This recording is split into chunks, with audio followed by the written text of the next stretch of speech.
Kia ora tātou. So welcome to the second lecture for week 6, where we're focusing on user innovation in healthcare, and in particular we're looking at user innovation in type 1 diabetes. So the first thing I want to emphasize is that people with type 1 diabetes have just about always been innovators in various ways. As John Kostick explained last week, there's so much about living with chronic disease and living with diabetes in particular that clinicians and nurses and doctors, dietitians and so on simply don't teach or tell you about in terms of learning to manage the condition. So there are lots of ways in which people living with diabetes have always been innovators because they've always had to learn to fit diabetes into their own circumstances. But a couple of real key examples of people with diabetes being innovators sort of historically was the adoption of blood glucose monitors in the early 1980s.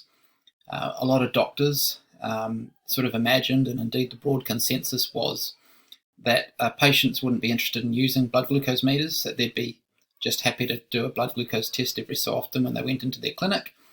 This was really going to be where those tests were taken, and that would mean that that patients wouldn't be regularly testing or monitoring their blood glucose on a daily basis, at least not with blood glucose tests. The test at the time was a urine strip test, pee on a strip, and it's sort of historically inaccurate. But when innovation really took off was when digital diabetes devices started to become more prevalent, and in particular devices were developed that captured information, recorded information that hadn't been previously caught. And by this we really mean the rise of the continuous glucose monitor, which provides blood glucose reading every 5 or so minutes. And so that, alongside the insulin pump, which is of course a digital device, so the insulin pump is run by a little mini computer, sort of onboard processor, has given opened up the possibilities of creating digital tools to complement these commercially produced devices. And so this is where we've seen a real explosion. When you learned about Night Scout and CGM in the cloud last week, so those two terms sort of get used interchangeably. Night Scout's the name of the foundation. CGM in the cloud is the name of the Facebook group that provides support to users. There are alternative receiver apps for CGM data. So these are open source CGM apps that bring different capabilities and functionalities than the commercial CGM apps that go with the sensors and transmitters that are commercially produced. There are continuous glucose monitoring devices that don't transmit and that don't transmit a signal. They just record the device, and you swipe a reader and use near-field communication to get a reading. These are fairly common in New Zealand. If you know someone with diabetes and you've ever seen them do that swipe, that's what they're doing, getting an up-to-date reading. So again, the DIY community has built NFC to Bluetooth transmitters, which will then transmit a reading every 5 minutes to a phone rather than having to swipe manually.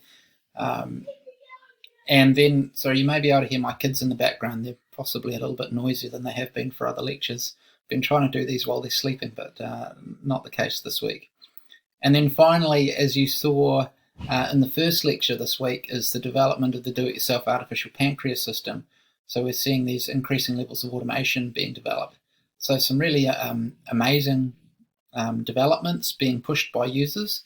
And alongside that, I just want to highlight a couple of slightly less technological innovations, which are nevertheless really important lifestyle innovations that have very much been championed by people living with diabetes, and then the medical community is sort of racing to keep up and get a better understanding.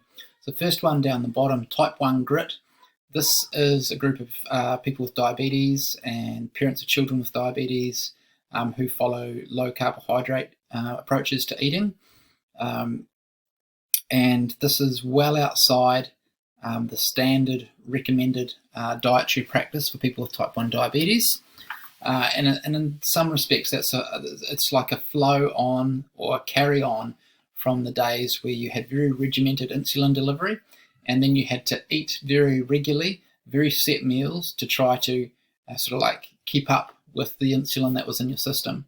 And we have, by and large, sort of moved on from that because of the development of more sophisticated insulins and so on. But nevertheless, the dietary advice for diabetes has been very slow to change away from what is really quite a high carbohydrate approach. And lots of people living with diabetes do find that higher carbohydrates make for much harder to manage blood sugars. So type 1 grit has really flown in the face of existing medical advice, but does achieve really good glucose control. The caveat that goes with this is that it's a highly restricted eating practice, as those of you may know who have tried low-carb eating yourself. And type 1 diabetes already has a really high rate of disordered eating, so it's not an approach that's going to work for everyone. Also, if you've ever done anything in social media that relates to diet, you probably know that the low-carbers tend to be a bit obnoxious. The other approach, the other innovation, which is really critical, is known as sugar surfing. It's a bit of a funny name. It's really dynamic blood glucose management. Existing recommendations around treating or managing type 1 diabetes are very regimented. Check your blood sugar, count your carbohydrates, inject your insulin, eat your meal, check 2 to 3 hours later, and adjust. Take extra insulin if your blood glucose is high. Have some extra carbohydrate if your blood glucose is at risk of going low. And it's very set in stone that you just do these things, and you always just do them at these particular times, and you'd never step in and you'd never take extra insulin, say, an hour after eating. Sugar surfing is sort of throwing out that static management and introducing a much more dynamic approach, but it's reliant on having that CGM data and then having the headspace to check your glucose reading sort of 40-50 times a day.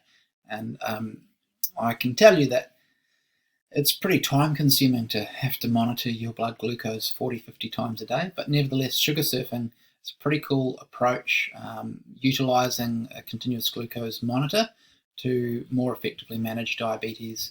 The advantage that this has relative to type 1 grit and low carb eating is that it allows a much more flexible and arguably normal diet to be followed. So these are some user innovations in diabetes, and the rest of the clips following will explore different elements of this user innovation, and we'll look at some of the evidence that's developed for the digital technologies that have been developed as user innovations.